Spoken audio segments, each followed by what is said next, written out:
Шумата на моето дрво. Ова е насловот на перформансот, чија премиерна изведба е предвидено да се случи утре вечер на малата сцена во Велешки театар. Се работи за експериментален истражувачки проект во кој настапува актерот Васил Зафирчев. Перформансот, вели тој, ја истражува позицијата на индивидуалецот наспроти глобалниот систем. Значи, представата е работена во една постмодерна, постпазарна етика и естетика.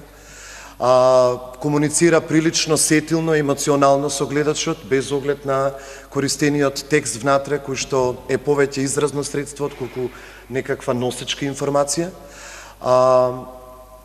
Представа која што по време трајање од 45 минути во моето интимно чувствување, додека ја создавав и сега додека ја играм, практично го следи она наше безумно трчање до нашето внатрешно јас, до нашето внатрешно духовно одредиште, во оние моменти кога ќе колабираат сите точки кои го подпираат нашиот реален секојдневен живот. Шумата на моето дрво е копродукцијски проект на Северно од Импакт и Велешки театар. Режијата е на Александар Ивановски, а користени се текстови на авторот Сашо Димовски. Во продукцијска смисла ова представа е,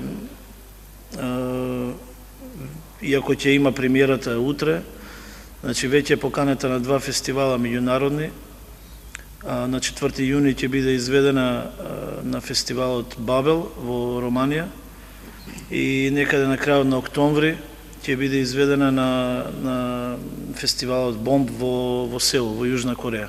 Автор на музиката е Сашко Костов, кој во перформансот е во улога на активен чинител во целата драмска структура на истиот, создавајќи музика на неконвенционални инструменти. Првата задача беше да создавам музика од рециклирани материјали, од отпадни материјали.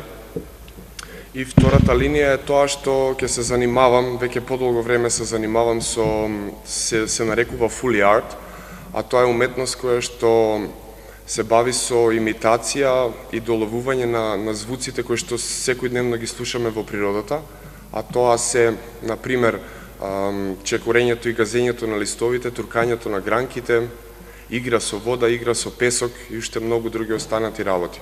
Премиерната изведба на перформансот е предвидена за утре вечер со почеток во 20 часот.